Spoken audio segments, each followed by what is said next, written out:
Oh, there we go. I think you guys can hear me now. Hey there, how's everybody doing? Chris Franks with Texas West Capital. Coming at you live here a few minutes after 11 a.m. Central Standard Time. Here on, what is it, Tuesday, September 13th, 2022.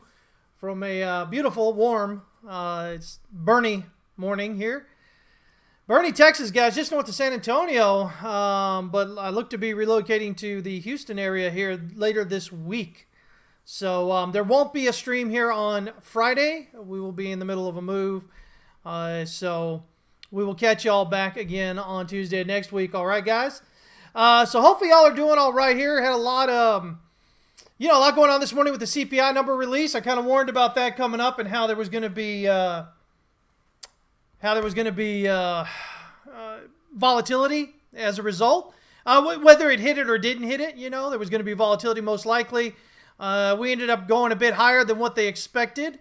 And so you got the knee-jerk reaction with the large push down. The question is it just a knee-jerk reaction, or are we going to continue down lower with the markets? Was it a reversal or was it just a pullback?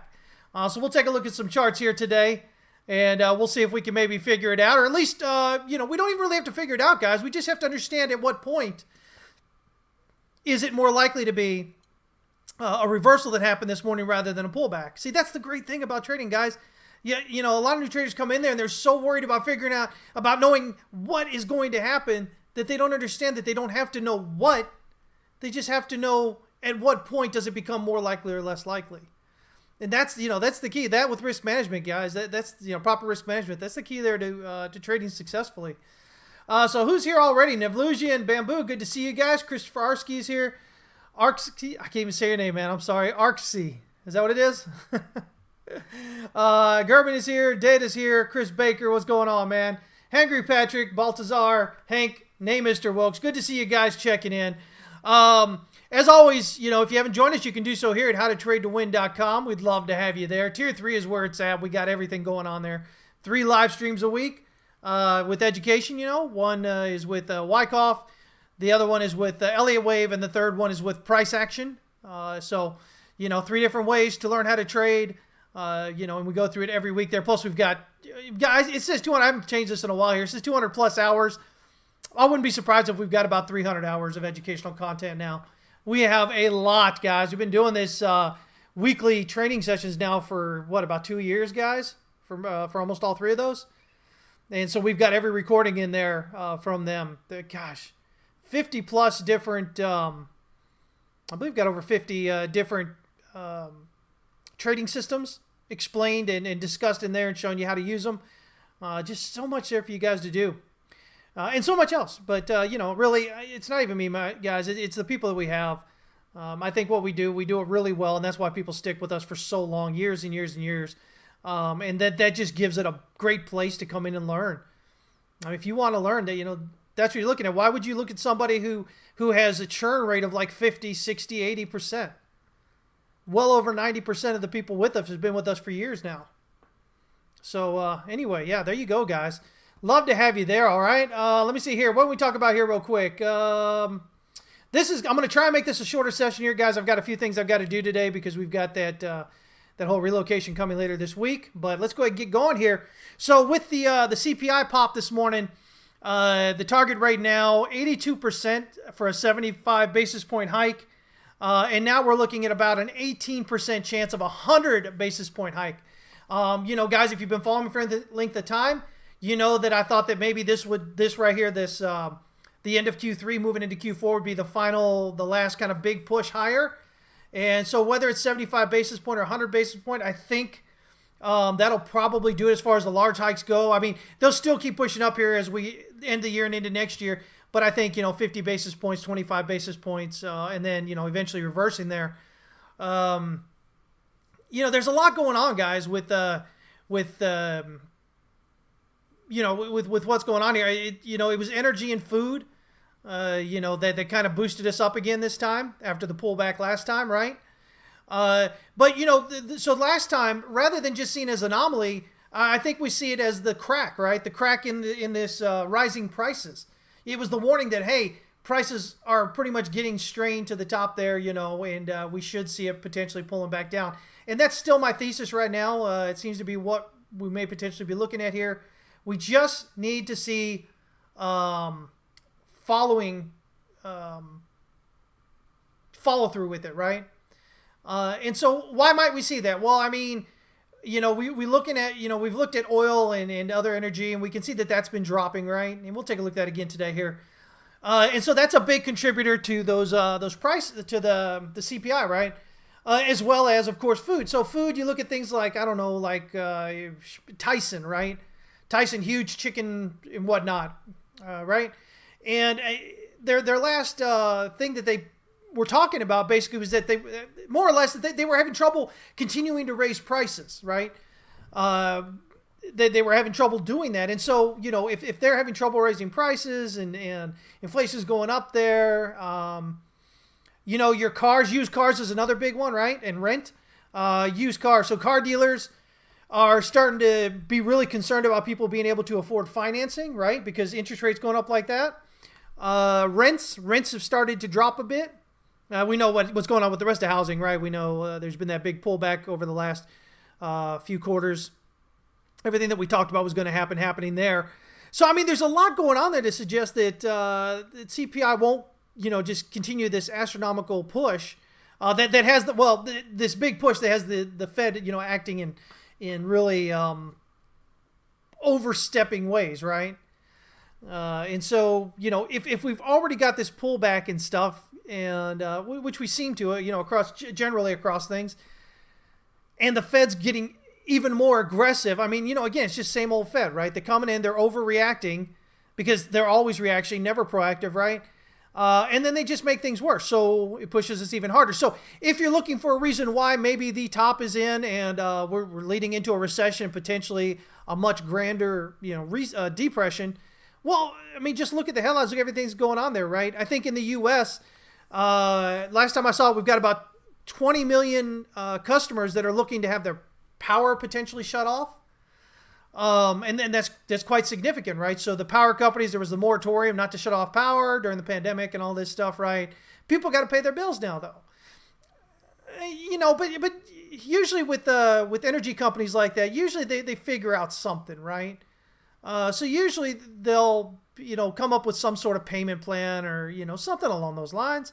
They usually don't want to they'll do what they can to try and make sure that the power doesn't get turned off, right? Because it doesn't look good for them, and plus it's bad for them. And let's draw less customers. So some people are still going to get hurt, though, and as always, it's going to probably be those areas where incomes are lowest, right? And especially where incomes are lowest and energy prices are highest, right? So, if you think about places where we're having energy issues, California, right? So areas of California are probably going to see more, maybe more consumers getting their power shut off than other places in general. But I think overall, I think the energy companies, they'll create some sort of payment plan options or something. But, it's just the fact that people are that way, right? And then, of course, we've got the student loan moratorium that's supposed to end in December, right? So what happens there, guys? Does the president really just say, okay, you guys have had 2 years of not paying it. We really need to pay it. If we're getting into a recession now, and I mean, if things are where they are now, imagine what they look like in 2-3 months, right? So payments are supposed to start. The moratorium is supposed to end in December. Payments are supposed to start in January. I mean, do they make that hard decision and say, you know what, it is what it is, guys, you got to pay? And if they do, all of a sudden, this really kind of exasperates the whole recession kind of spiral thing we've talked about, right? We talked about it 2 years ago when we started really getting into this, and talked about how you'd see companies laying off, which we've got, right? To quite a big degree, we've got companies pulling back offers that they had out that people weren't taking, stuff like that. We would see foreclosures in housing. We would see student loan defaults. We would see all these big things, right? And I think we're kind of starting to see that. Not so much with the foreclosures just yet, but could potentially be coming. And so that just makes everything a lot more difficult, right? So, I mean, if you need a narrative for, oh God, we're screwed for the next few years, well, there you go, right? But what if What if that doesn't happen? What if inflation, what they're calling inflation, just basically prices rising, what if they come down a lot faster than expected? So Fed has to pivot, right? And Fed saying, oh yeah, no pivot until 2024 or beyond, right? Well, we've shown you year after year that they're always talking big and then never following through as they say, right? So what if we get Fed pivot early 2023? What if this is the last big hurrah for price rising and interest rates rising and all that? And it starts cooling off, it's still raised a little bit here as we get into the end of the year, begin next year. But that raising, kind of cools off. Like I said, quarter of a basis point, right? Or 25 basis points, right? Then what? And so, if we look at all that, because the market itself is going to take a lot of what it chooses to do is going to, based a lot on what the Fed says, right? Not that the Fed necessarily has, and as I've talked to you guys about, the Fed doesn't really cause anything, right? The Fed's reaction always comes in afterward, right? It can make things worse, but it doesn't change things, right? And so, but the market itself, kind of goes off what the Fed says, at least initially, right? And so if the Fed has to change its tone, well, then the market says, okay, well, things are starting to look better now, right? Or at least not as bad, right? So we'll see. We'll see how that all goes there. So this is kind of where we've got here. This is the target rate probabilities here, the Fed tool here that the CME markets have, right? People betting on whether there's going to be a raise in target rate and where it's going to be. Kind of give us an idea. So we'll see, right? We've got them, they'll be coming up here. I think we probably get 0.75 at least. I think they're pretty, or 75 basis points, right? I think they're probably pretty stead on with the recent, with the CPI release today. Do they get 100 basis points? I don't know. I think if they do, it's really significant, and I think we see a lot of change in behavior, leading into the next 2 months if that happens, which gives them no real ammunition to continue raising it like that, going crazy like that. So, again, I'm going to hold on to the idea that this is potentially the height of the raises for the Fed here. This is the last final one. This is the end of the Q3, what I was talking about earlier this year. So we'll see. We'll see if we can get that follow through, right? All right. So what's going on? Well, Bitcoin, okay? A lot of overlap here. A lot of going on here. I've got 5 waves up. We've pulled back here through the daily pivot to the 1 hour pivot. Well oversold. Let's see here. 4 hour, we're oversold in Stochastic RSI, almost in RSI. The daily is the only thing. The daily looks ugly. No doubt about that. But if we can get this daily to close back up above the daily pivot, I think that gives it a lot of fuel to rally from there. If we look here, it looks like 1, 2, 3, 4, 5, right? You can get in there and, playing devil's advocate here and seeing that this is corrective. I think there's a possibility to get like a WXYXZ kind of thing going on here. But again, I want to see how this daily ends. Do we close back up above this pivot here, right? Because the daily is up here and overbought, right? But that's the only one. As we saw, your 1 hour is down there oversold, RSI and Stochastic RSI. Your 4 hour is almost oversold with RSI. It's oversold with Stochastic RSI. So, we usually look at, the 15-minute, the 1 hour, the 4 hour, the daily, right? The daily doing this right here is nothing different potentially than this right here, right? Just going sideways here, right? So I want to see, how does that daily end? Does this daily pull back up here and close back up above the daily pivot? That's my big thing. If it does that, I think we have basically a 1 and a 2, and we've got a 3 popping out higher. All right? So that's what I'm kind of looking at there. Now, locally, let's get back here to the 1 hour. Right now, we've not quite pulled back 50%. The S1 pivot on the 1 and 4 hour here, right there around 70.5%. So still a really solid wave 2, even if we continue coming down here. By the way, if we do break down, you can always look at 61.8, but I think we look closer toward this high volume node around the S1 pivot as really that kind of next target there. But so if we do get down here and then we push out impulsively above the pivot there, that's going to be the first clue that maybe wave 2 is complete and we're headed up, right? From where we're at here, from about the 50% retracement, wave 3, let me see, how did I do that? I've got 2 targets up here, an initial and a secondary target for wave 3. Initial target is based on, let's see here, the 70.5. So if we get down here to the S1 pivot, we should be expected to get probably about 26,583 for wave 3, if we're really up there. If we just do it from the 50%, then it's this other target up here at 27,450. By the way, breaking out above that carries us above here, and all of a sudden this looks like 1, 2, 3, right? But we have to do it, guys. I'm not telling you that's exactly what's going to happen. I'm saying we need to get that breakout here to say, okay, there's that target up there.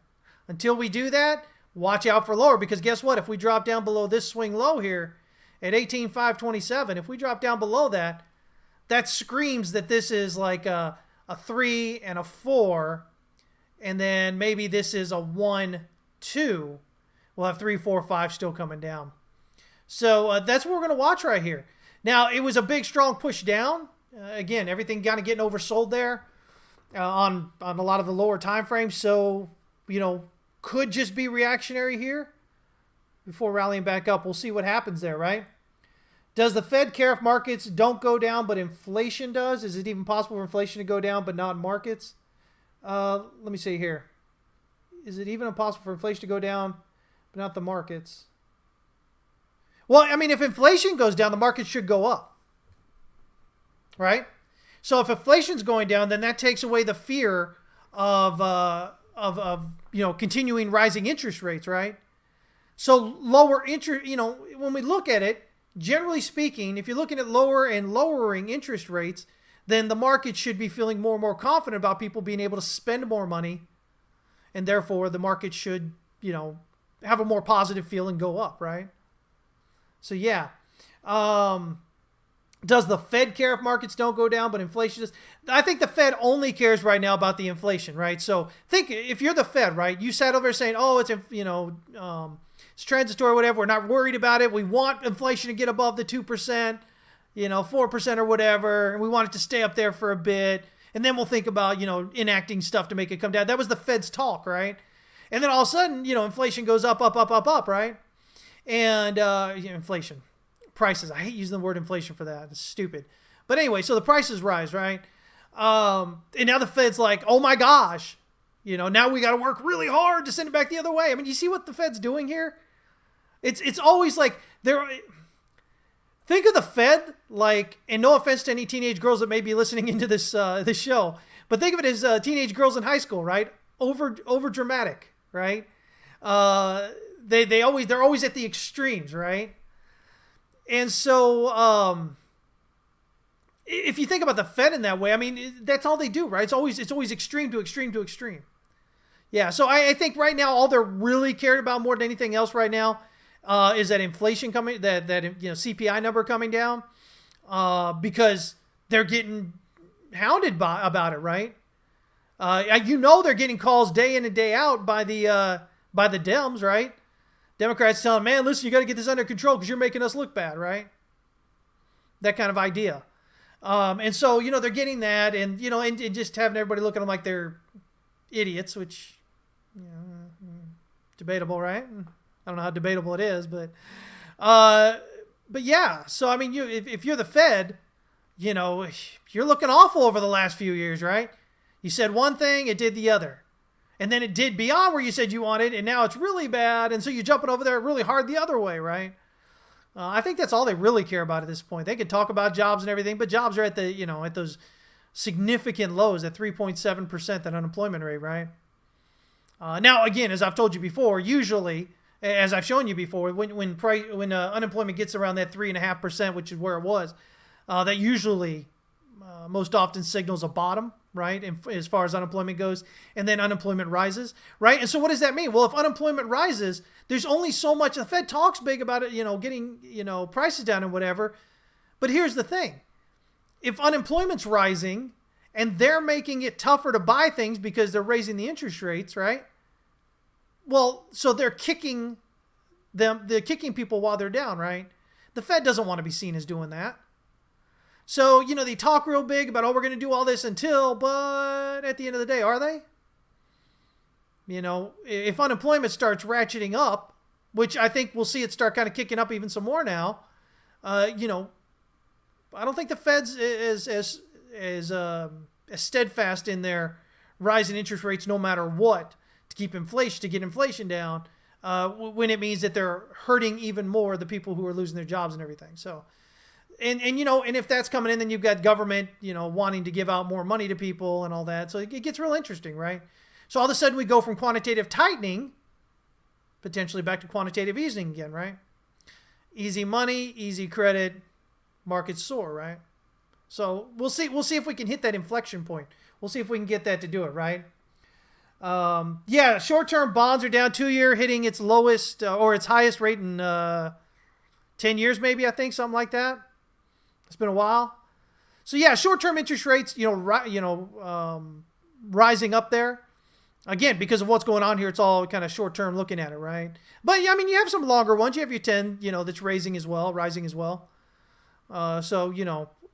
We'll have to see. How does this? It's nothing that happens in a month, guys. It's always something that takes, you look through a quarter, see over a few months, see how are things gradually changing, or are they still kind of staying the same?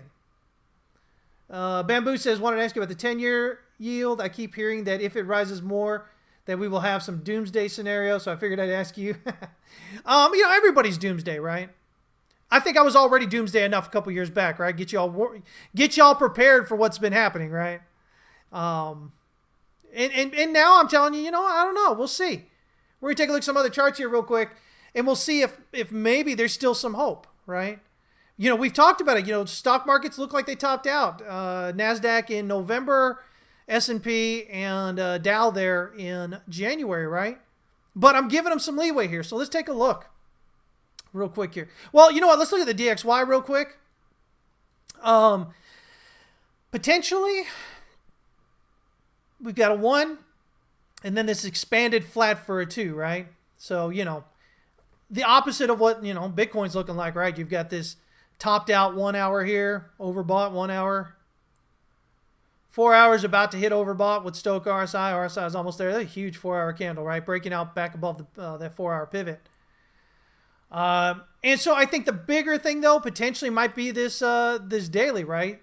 So we're finding support at the pivot. Huge bullish engulfing candle here, right?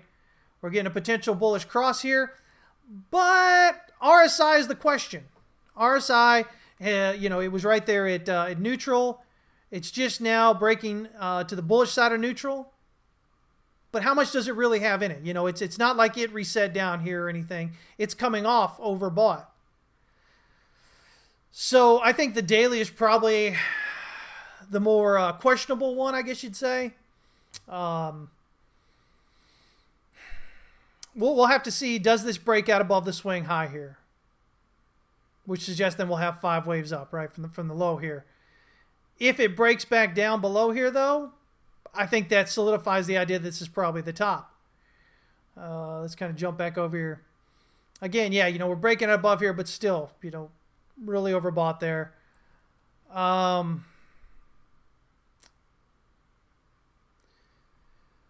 Yeah, so, we're going to kind of see if this is just a flat correction up here. Right now, as you can see, we're just breaking out above the 50% retracement. So, if we continue up here, we get the 61.8 at 109.85. We got the 70.5 at 110.065, and then the 78.6 here at 110.262. There. So what you're looking for is an impulsive breakdown below the pivot that carries below this swing low right here. This is working support at 109.148. If we can get that, I think that becomes the first real clue that wave 2 may be complete and we're coming down. We're breaking down below here. It says 1, 2. We're in 3 then. 3 as a minimum expected target. Around 105.647 or so. But as this continues pushing up higher, that'll kind of come up a little bit. But yeah, so we'll see. Again, this is a little questionable here, but, maybe it could be an ABC, as far as coming down here, right? Or even A, B, and then 1, 2, 3, 4, 5 maybe here, right? So this could be ABC. But if we do drop down below that swing low, then it becomes, at least what we have here, if not something different, right? So that's what we're looking here. That's what we're looking at as far as this goes. Just charts are easy, right? Interest rates, bonds, stuff like that aren't as easy for most people to understand or to really evaluate. Charts are a lot easier though, right? Charts give you those definitive levels. So this is why I always tell new traders, they want to, get all excited about the, what am I trying to say here? They want to get all excited about the fundamentals, right? And I mean, that's fine. Look at me, guys. I'm a macro econ guy. I love numbers. I love understanding all that. But I'm going to tell you right now, if you're just starting trading, it's really a lot easier not to worry about what people say about that, because most of the people you listen to are going to get it wrong to some degree, okay? But charts are easy. Charts say, listen, if it goes above here, you're invalidated what you're thinking, right? If it goes below here, you're validated. It's become much more likely that you're correct. So anytime, I'm coaching new traders or, training them or whatever, I always talk about, forget about worrying about the stupid fundamentals. Don't worry about that. Most people are not equipped to really kind of go through that, right? Most people don't have the kind of education you need, accounting, finance, and then not just education, but then practical experience, right? To really understand what the fundamentals mean or what they may, lead to. But your charts, man, charts are easy, guys. Yeah, I knew this guy one time, didn't even have a high school diploma, guys. And he was an amazing trader, made so much money trading.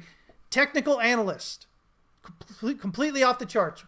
Didn't worry about what was being said in the news. Didn't worry about what was being said with earnings reports and all that stuff. Just traded the charts. Made so much money, make your head spin. You don't have to be exceptionally smart to be an amazing trader, guys. Don't let anybody tell you that. But you have to understand what is the easiest way to do it. I think a lot of times people try to make it a lot more difficult than it has to be. And the more difficult you make trading, the more indicators you use, the more things like that, the more paralyzed you become in making your decisions, right?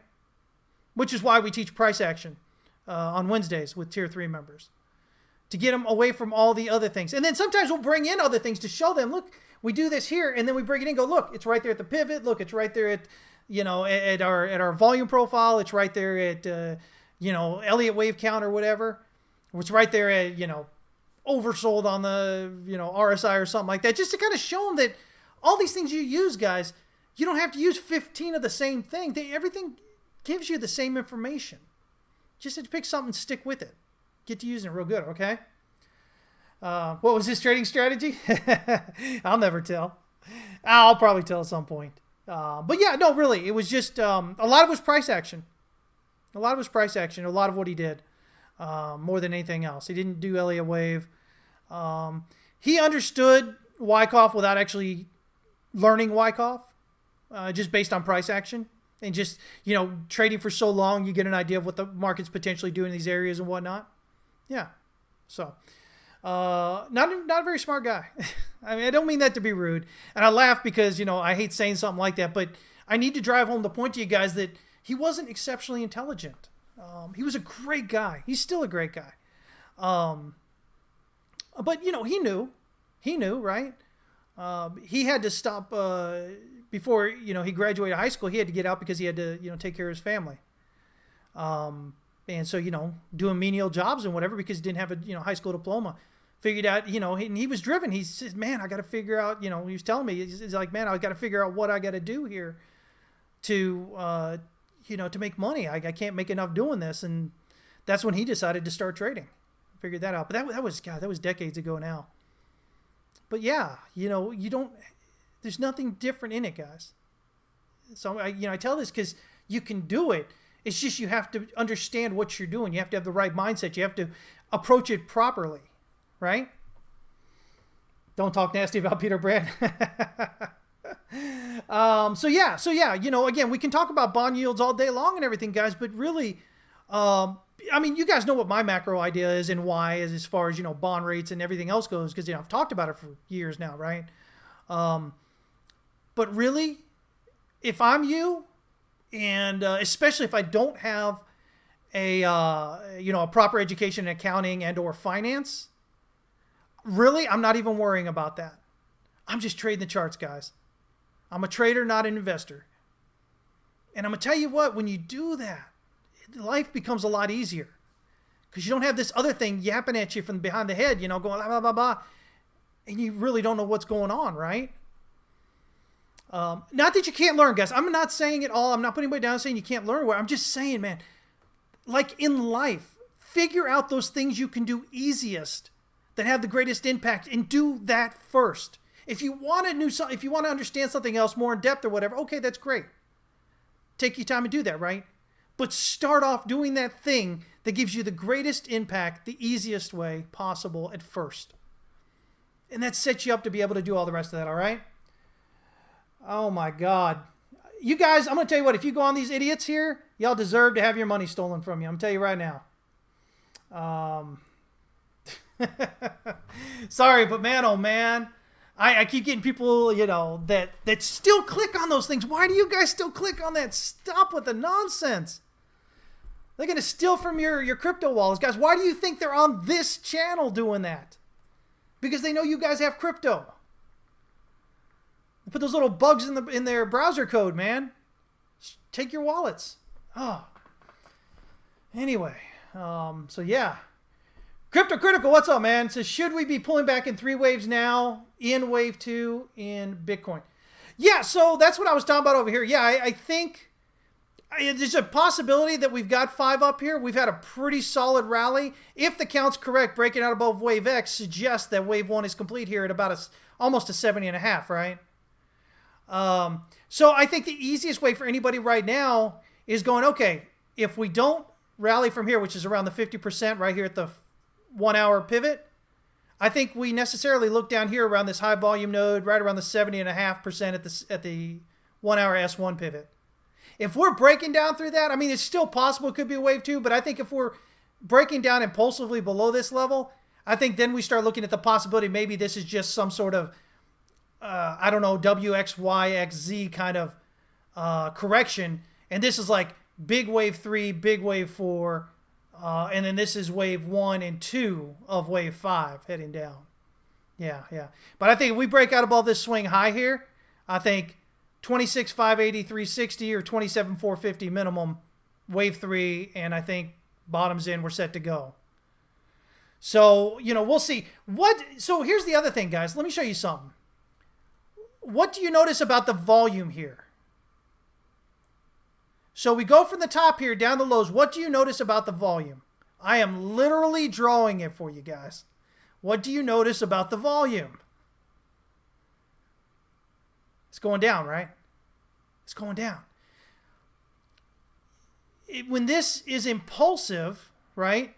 Say distribution heading down, trying to break down through the swing low, you should see volume continuing to expand all the way through the low. Instead, we've got volume dropping off all the way down. The top up here, all the way down, volume dropping off.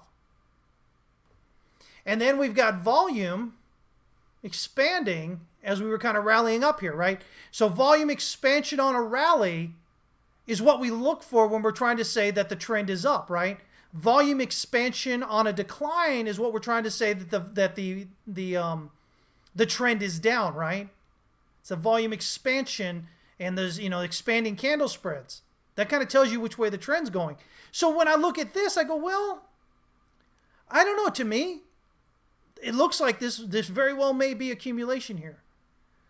But I'm not going to say, oh yeah, it definitely isn't that big. That's stupid. Everybody on crypto Twitter tries to try and guarantee you what price is going to do. And most of them are wrong most of the time, right?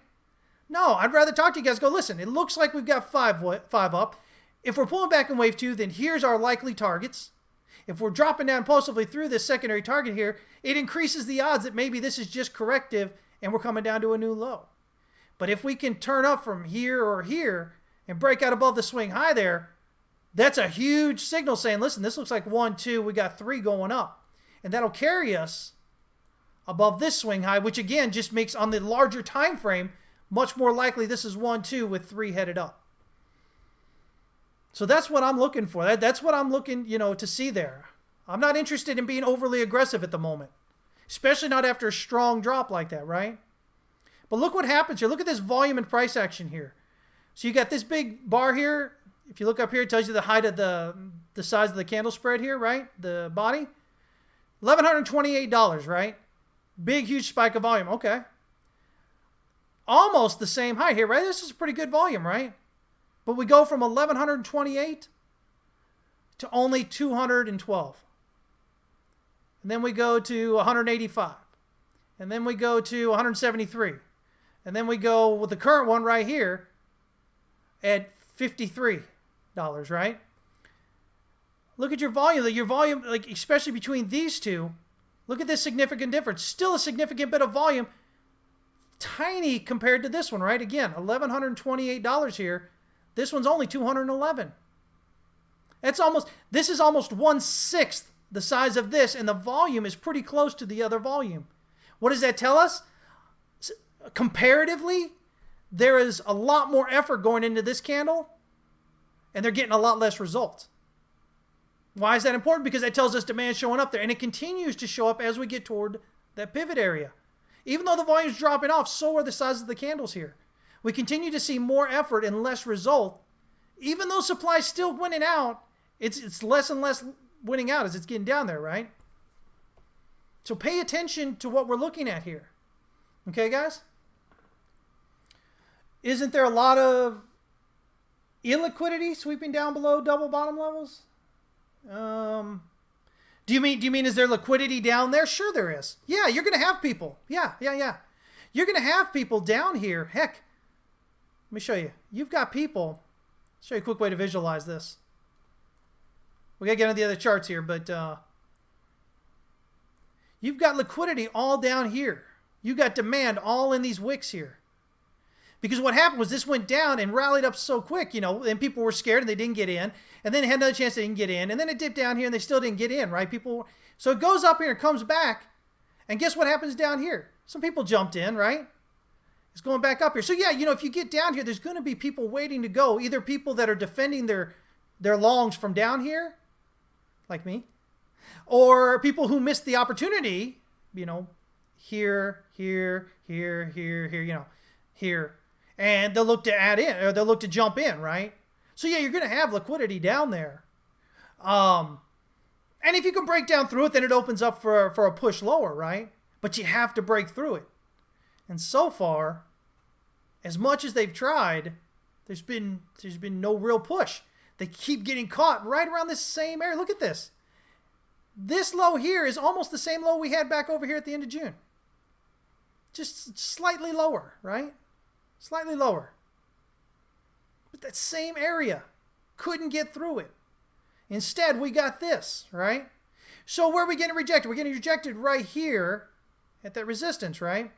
Again, so for the daily, we want to see the daily close up above that daily pivot. If we can see that, nice long lower wick, no follow through, oh man, be crazy. Look at the volume here. Yesterday's volume right here, we're almost up there for today and we're down here, but man, I think it keeps pushing up. Imagine this volume is probably going to be bigger than yesterday's volume. It should be by the end of today. But imagine if the candle spread here is around the same or smaller than this candle spread. More effort, less result. At that point, they give up and we fire up. So that's what we'd be looking for it to do.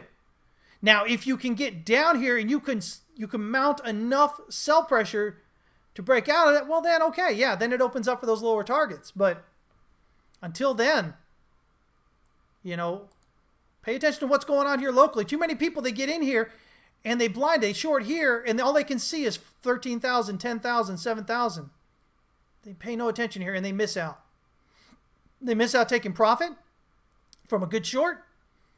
And then not only do they miss out taking profit, but most of the time they end up losing money. This is indicative of most traders. They'll hold on, they'll have profit, they won't take that profit, and then they'll hold on until all of a sudden they're losing money. Okay? Let me see here.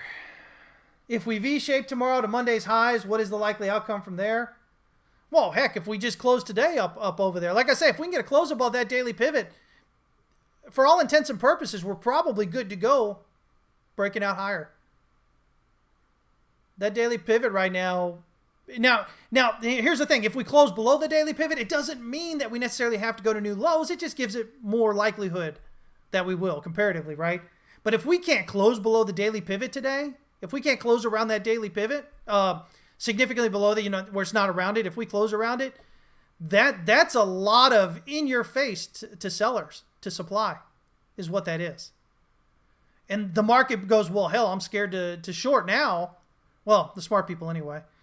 Because the market's not letting it go down. We tried. We put in a whole bunch of volume, and that's all we could do. 50% retracement. Right? So, yeah, that's what I'm kind of looking at when we're looking at there, right? A lot of Bitcoin in queue here. Sometimes I wonder if PA would be different if people didn't get stuck in processing, unable to adjust fees higher due to sending from exchange to exchange or ignorance. Yeah, it's a more efficient system, right? Would make it more available either way, right? More efficient system, but we don't. I know you guys that have been around since 2017. You remember Bitcoin taking hours, right? At the height of 2017, there popping into back half of Q4, right? November, December kind of area. Man, it would take like hours to get Bitcoin to get confirmed, right? We were all struggling back then to get that money into the exchange to be able to use it, right?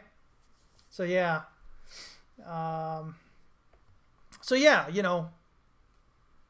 definitely would be more interesting maybe. But again, the players are the players. They're going to do what they're going to do. So if you got more selling into it, well, it would just be more into their hands, right? If they've determined this is where they think the bottom is and they're buying it up as if it is and they're accumulating, well, hell, it just takes more supply off the market, which then leaves less to come in on as price moves up, right? That's what it's all about. All right, guys.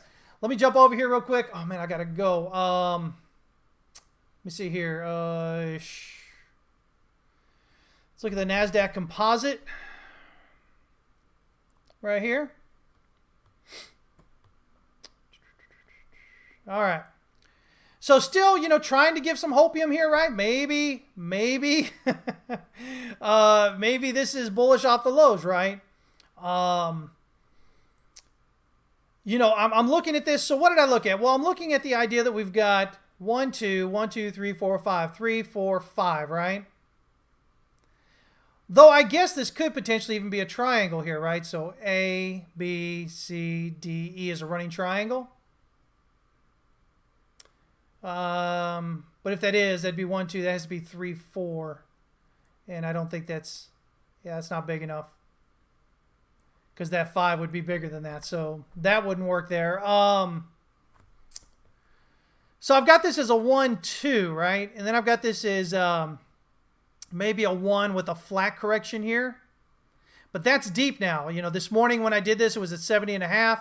We've come down to, 85.4. Is it possible maybe this is 1, 2, 3, 4, 5? Yeah, that's the possibility. The one thing I don't really like about it is it's a short count if that's the case. Because wave 3 would normally be up here, right? So the reason why I've got this as a 1, 2, 1, 2 is because we only got to the 123.6, which often is an ABC, right? So we'll have to see how this plays out. So big picture here, you don't have to worry about a whole bunch of different counts here. If we break down below the swing low here, it says that this is probably corrective. And we still look at this as 1, 2 here. And then this is 3 coming down, right? But what do we have here? This right here is what we call an island reversal. We call it an island reversal because you have a gap that leads into it. And you have all this price action. And you have a gap over that same gap on the way down. Now, this is a pretty big, huge gap. I don't imagine that if prices topped out that we're going to leave this big gap, right? Now, you can look over here, right? So you got this weekend gap over here, but even that was more or less filled here, right? You then have this gap up here. Now, this is not a weekend gap. This is the 18th to the 19th. So that's a gap that's still open as well. So, when you see gaps open like that, the idea that this is the top, that the top's already in and we're heading down, it doesn't set well with me when we've still got gaps. On something significant like that, usually it does not leave gaps. So I would expect a move up here. Now, here's the thing. If we get a move up here, that kind of suggests, well, maybe we're going to break out above the swing high here. And if we do that, all of a sudden, this starts looking like 5, 3, coming over 5, right? So 1, 2, 3, right? So we'll see. So what am I looking for right now? I'm either looking for a breakdown below the swing low, or I'm looking for a breakout above the swing high here. Now, you can go in there and trade your short term all you want. But for me, right now, if we're breaking out to this high up here, that suggests that we're probably going to break out above this swing high, which makes this much more likely to be an ABC maybe.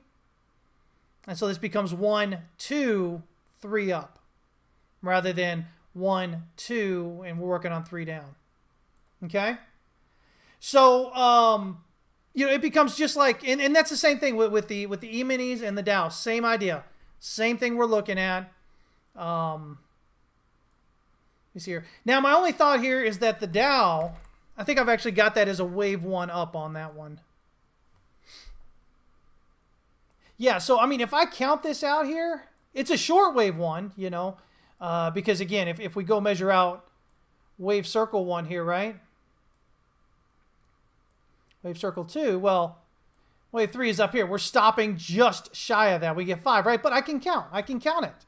I can count 1, 2, and then 1, 2, 3, 4, 5 gives us 3, 4, and 5. So 1, 2, and then 1, 2, 3, 4, 5 gives us 3, 4, and 5, right? And then it looks again like a flat correction here, right? Now, again, in this case, instead of a 1, 2, 1, 2, it's 1, 2, right? We've hit the 70.5, bullish engulfing 1 hour candle right now. Hammer looking candle so far, but it'll probably get bigger than that. We still got 35 minutes left. About to cross bullishly and oversold here with Stoke.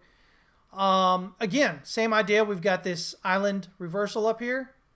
And we've even got an island reversal right here too. See, so it's not really a reversal here, right? So you gapped up into this and then gapped up again. And then we gapped down through that gap and we gapped down. You know what? We gapped down through this gap, but it's pretty close. So I won't even worry about that. Nonetheless, this is kind of set up here as a potential island reversal. But we'll see. Do we fill in that gap? Because if we fill in that gap, this is no longer an island reversal, which increases the odds that we then head up higher. So again, do we break down below the swing low? If we do, we're probably, this is most likely wave 2 up here, and we're wave 3 down to new lows, right? Top's probably in. If we break out above wave 1, we'll probably break out above 33, 364, 70 here, which means we'll probably break out above wave 2. And now the odds increase. They don't guarantee it, but they increase that maybe this is a 1, 2, 3 heading up, and we've got a new all-time high coming in. And so again, that's not going to happen overnight. So we have the Fed rate hike coming in, right? And if it is the last one, as I've been saying, well, all this kind of falls in together, right? Because you don't need the Fed to take down rates. You just need them not to keep raising so aggressively. You need to see some sort of slowdown. If the market sees the Fed is slowing down, then that increases the odds of a pivot sooner rather than later. And so people are going to try to get ahead of it with their trading. So markets are going to reflect that feeling of more positivity if that were to happen. Hey, look, more idiots. All right. Thoughts on Vitalik saying that he expects Bitcoin Ethereum value to follow stock market for the next couple of years. If Bitcoin just follows the SPY, will crypto Twitter MPT be bored? You know what? Honestly, guys, I think that's just... I think trying to call that as a correlation, I think is just lazy. You can do it if you want. But remember, it's not that crypto is following the stock market. They're both their own individual markets. All markets are about risk. Okay? They're all about risk. And what the biggest thing you can know is if the dollar is coming down, that money is coming out of the dollar. If money's coming out of the dollar, it's going somewhere else. If it's going somewhere else, most of the time, it's a risk asset that is going to. And what that means is the markets become risk on. And so it's not that Bitcoin is following the stock market. It's that Bitcoin and the stock market are both risk on now. And so the money flows into them. I think that, I think if you can wrap your head around that, you're going to be a lot further ahead than most people with trading. I'm not speaking about you just specific. I'm just saying in general, guys, if you wrap your head around that, if you can really, if I say that and you go, aha, I think it makes trading so much easier. You're not worried about all the side noise, this whole, oh, it's correlated, it's not correlated, it's correlated, it's not correlated. No, they're all separate markets. People put their money in and take their money out based on risk, on their risk assessment in that particular market. In general, if the dollar is losing value, it's because people are taking money out of the dollar. And if people are taking money, we stop the DXY, right? If people are putting it into other currencies, right? If they're doing that, it's because the dollar is the safe haven, right? So if you're pulling money out of it, it's because you feel that it's safe to put money in riskier assets, which means you're going to see money then funnel into the stock market or into Bitcoin and other cryptocurrencies, right? Does that make sense? Yeah, so I think, I don't know, I think when we talk about following stock market, I think that's just a really lazy way of saying that we don't understand risk, right? That markets and how they operate according to risk. And you guys are too smart for that. I don't want you guys going around parroting that nonsense. You guys are way too smart with that. They all respond the same way. They're all regular assets. Now, the only thing Bitcoin has going for it, again, this is something I explained before, is that because it is newer, because it still has these huge moves up, you might see people putting more risk, or, if they get to choose between the stock market or crypto, maybe putting it into crypto, because there's that greater potential chance for return, right? Because it's not as matured, it's not as full of, it's not as liquid, it's not as full of money as stock market, right? So that's all. I mean, Bitcoin's always generally been a risk-on asset, guys. It's not that it hasn't been. It's always generally been.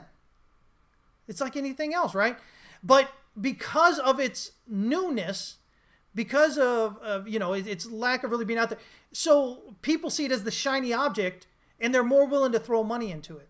So it gives you those bigger jumps and those bigger drops than what you would get with normally with other markets, right? Yeah. So yeah, I think so. Oh man, Dentacoin. I remember that. We made a lot of money off Dentacoin. Buying it around like 5 and 10 sats and selling that thing up there 40, 50, 60. That was great times. But yeah, honestly, guys, I don't see that. I tend to view markets differently, guys, than most people do. Everybody's trying to find all these real complex relationships. There really isn't, guys. Is the market in general feeling risk on or risk off? And you can usually gauge that by the dollar. And if it is, well, then I expect that if it's risk on, I expect that we're going to see significantly more movement in Bitcoin as that money comes in than what we would see in legacy. That doesn't mean every time Bitcoin's going to outpace legacy every time. But what it means, if we look back 6 months or a year, and especially a year, you should see that Bitcoin is multiples probably higher of movement than what legacy was. So yeah. What do I say about the Ethereum merge? I think it's got a lot of possibility for things. Is it buy the rumors, sell the news? I'm always really tentative about that. If we look at, let me see here. I think I've got an Ethereum Bitcoin chart here.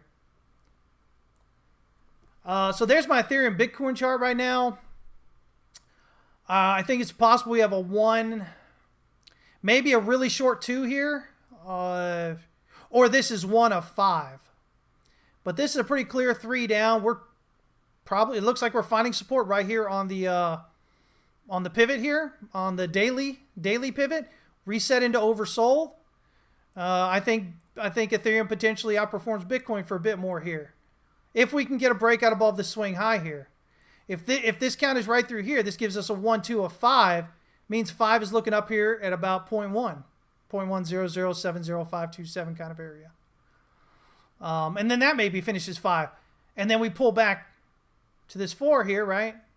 This area here. 1, 2, 3. I've got this label because this is what it was. This was my initial wave 5 target right here at 0.084. Secondary target of 0.087649. As you can see, we kind of just popped a little bit beyond the initial one. And we pulled back 3. So now I look here and go, well, is this 1, 2, 3, 4, 5, and then A, B, C? I think it may be. Maybe. Got to get a breakout above here. And then I'll look at this as a 1, 2. Again, going up there, finishing up 5. So Ethereum maybe outpaces Bitcoin. Maybe they both rise here, right? What we've seen today is maybe just a pullback, and they both rally, and then maybe Ethereum is done because it started to rally sooner and was harsher, a bigger rally than what Bitcoin had, right, off June. And so then maybe Ethereum finishes, and then they start pulling back here, and that money flows into Bitcoin, and Bitcoin then takes off, right? So yeah, I think that's probably what we could see there. The yuan and the USD, China's going to have to devalue it against the USD. No two ways about it.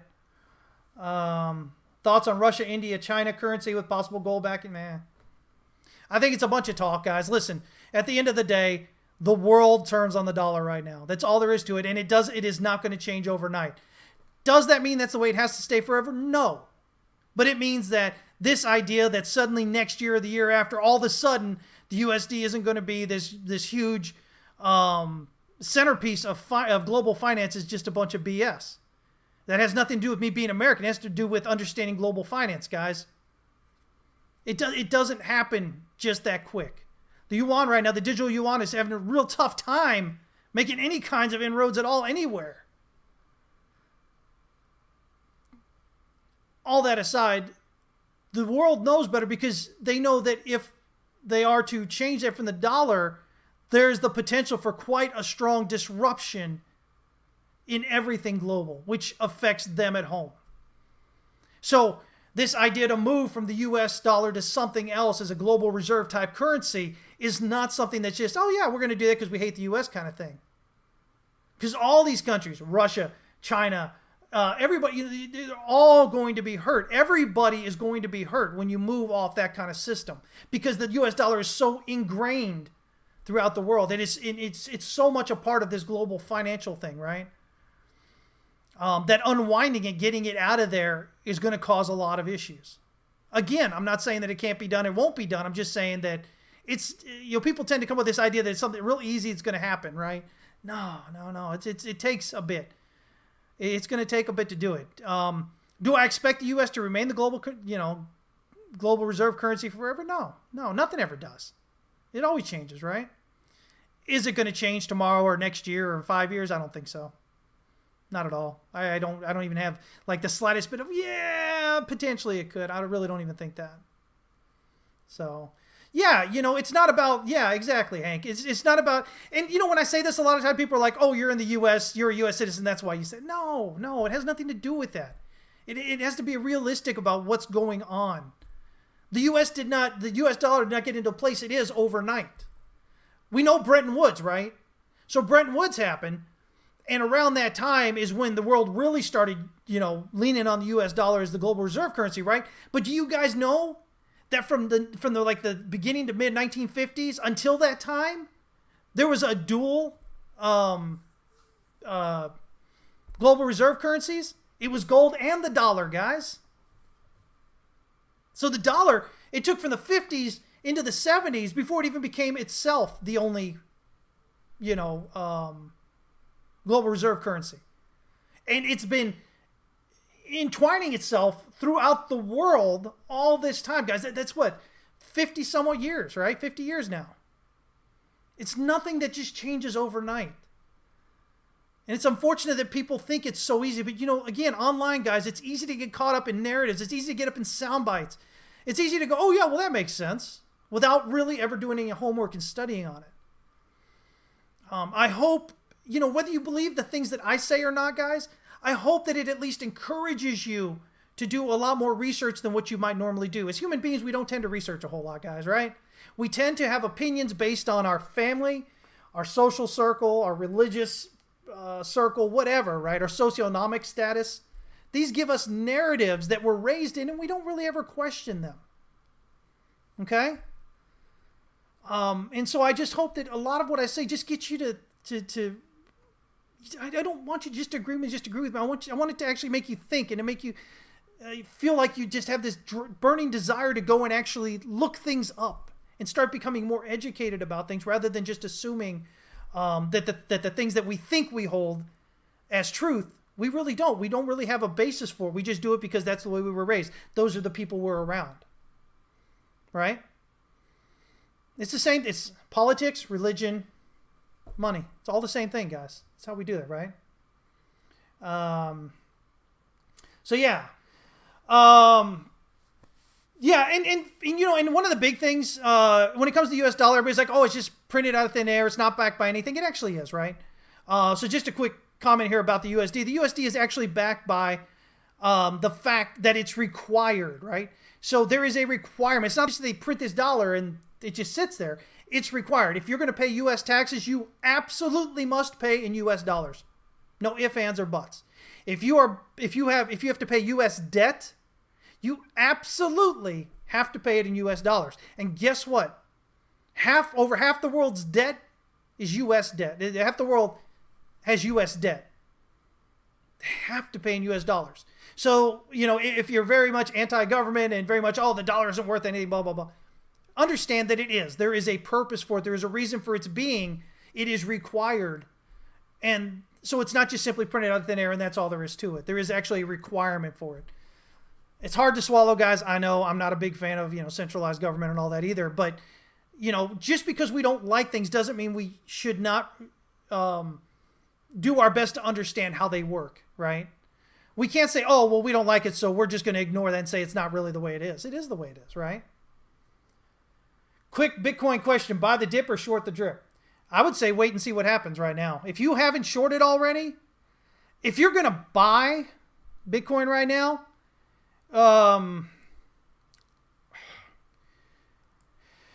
it's got to be based on short term. And as you can see here, 15-minute Stochastic RSI already rallying up, right? So 15-minute. If I'm looking at just pivots here, whoops, and I see that we've got this drop down through here, I'm looking for price probably to come to the S4, maybe the S5, because we've already come down significantly through the S3. So I'm not even interested in buying at the moment. I want to see some confirmation, at least on a shorter time frame, that we may be heading up, especially a breakout, obviously, of the top here. I don't think right here is really a smart move to buy at all or to sell. Because even though I'm looking for this likelihood down here, doesn't mean it's going to happen, right? That's the 50% right there around the 15-minute S4 pivot here on Coinbase. But we could, again, as I mentioned, further breakdown gets to 70.5 down here around the S1 pivot. Right? I want to see an impulsive breakout above the daily pivot. That'll be my first clue that, hey, you know what? Pay attention. Wave 2 may be completed. We may be breaking out. That's my heads up. Impulsive breakout above that daily pivot. Yeah. Then I want to see it stay above it on that. Yeah. Yeah, sitting right on the hourly pivot right now. Again, we are where we are, but 4 hour still has some potential further dropping here, right? On RSI. Stochastic RSI is not even, it's just barely into oversold here as well. So, you know, we may see a bounce. If we see a bounce, we may just see a bounce into this previous area of resistance here around 21,250 or maybe even to the daily pivot. And then we can come down further, right? So this would be like an A, a B, C, potentially. Okay? Will stocks ever offer pairings like NVIDIA, Bitcoin? I don't know, man. That's interesting. I don't know. That would be interesting, though, right? Rather than against the dollar. I don't think Bitcoin is mainstream enough for them to even really seriously consider it right now. I can see them maybe looking at, okay, maybe this is something we might look at in the future if it ever gets to some certain point. But I don't think them seriously looking right now to offer that anytime soon is something that we'll see. Hey, look, idiots are back. Goodbye. So yeah, you know, we'll see. I mean, there's, you know, you might have little exchanges, maybe trying to do something like that, maybe. But I think when you're looking at things like the Dow or something like that, that's, you know, a pretty big index doing that. I'm not sure that they're really ready for that at this point yet. So yeah. stock to stock, that would be interesting, right? But see, with that, there becomes a whole lot of, it becomes a lot more difficult for brokers and whatnot, right? Because all of a sudden your value against value of things that are moving significantly in value, right? So stocks value is going to jump around a lot more volatility wise, right, than the dollar will, for instance, right? And Bitcoin itself is a lot more volatile than the dollar, right? So that volatility can cause issues with brokers and exchanges and whatnot, and makes it a lot more risky for market participants to get into. So even if they were to do it at some point, I think it hits like your high net worth individuals first. I think you have to be qualified to do it before it ever gets to the point where retail could potentially do it in any significantly meaningful way. What would I tell Trudeau? Can't even say his name. To do to help the value of the loonie? Well, man, 25% of Canada's revenue is from oil sales, right? So if oil is going up, well, that helps y'all. That's the main. I mean, really, that's the one biggest thing you could do, right? But you can't really do that, right? You can't really affect that so strongly, right? I don't think there's a lot that countries can do to make their currencies, of any significance better or worse, unless you're Russia and you go invade Ukraine and have the rest of the world kind of take you off the table, right? But I think, a lot of what these governments and Fed bankers do is just a bunch of playing catch up. They're not proactive, and I don't think they can be proactive. The market determines what goes on with things. You can get knee-jerk reactions, but in the grand scheme of things, your trends are already set based on social mood, right? This is a lot of what I'm going to be talking about in Vegas there next month. So good times. All right, guys. Let me tell you what. I got to get out of here. Okay. Unfortunately, I got to run and get some stuff done. But like I said, Friday we won't have a stream, but we'll be back on Tuesday. Man, oh man, you guys just just keep on keeping on. All right. Look for your higher confidence trades. Don't enter just because there's a chance. You're going to take a lot of really bad trades that way. And even with proper risk management, you're still going to lose money that you don't need to lose, which means it's going to take you longer to get where you want to get. All right. Good risk management does not deny the need for proper trade entries, right? What I mean is proper trades. Risk management is just one part of the picture. Then you got to find the trades worth trading. Okay? Otherwise, again, you're just losing money that you don't have to lose. You're forcing yourself to lose money that you don't have to lose. It just sets things up pretty bad for you, right? All right, guys. So anyway, listen, I hope you guys have an amazing week. Y'all trade safe. Like I said, you can join us there at howtotradetowin.com. We'd love to have you there. If you all are going, if any of y'all, I haven't got anything from anybody. I don't know if anybody's going to Web3 Expo in Vegas. Let me know, because like I said, I'm going to probably try to put some meetups together there. We can talk shop, or you can tell me how much you hate me in person. That's fine too. It is what it is. I promise I won't take it personally. It doesn't bother me that much. All right. So there you go, guys. As always, remember, the only thing you control in the market is how much you lose. That's it. So keep working on the risk management, okay? Discord, I'll see you guys over there in just a bit here, okay? Y'all take care.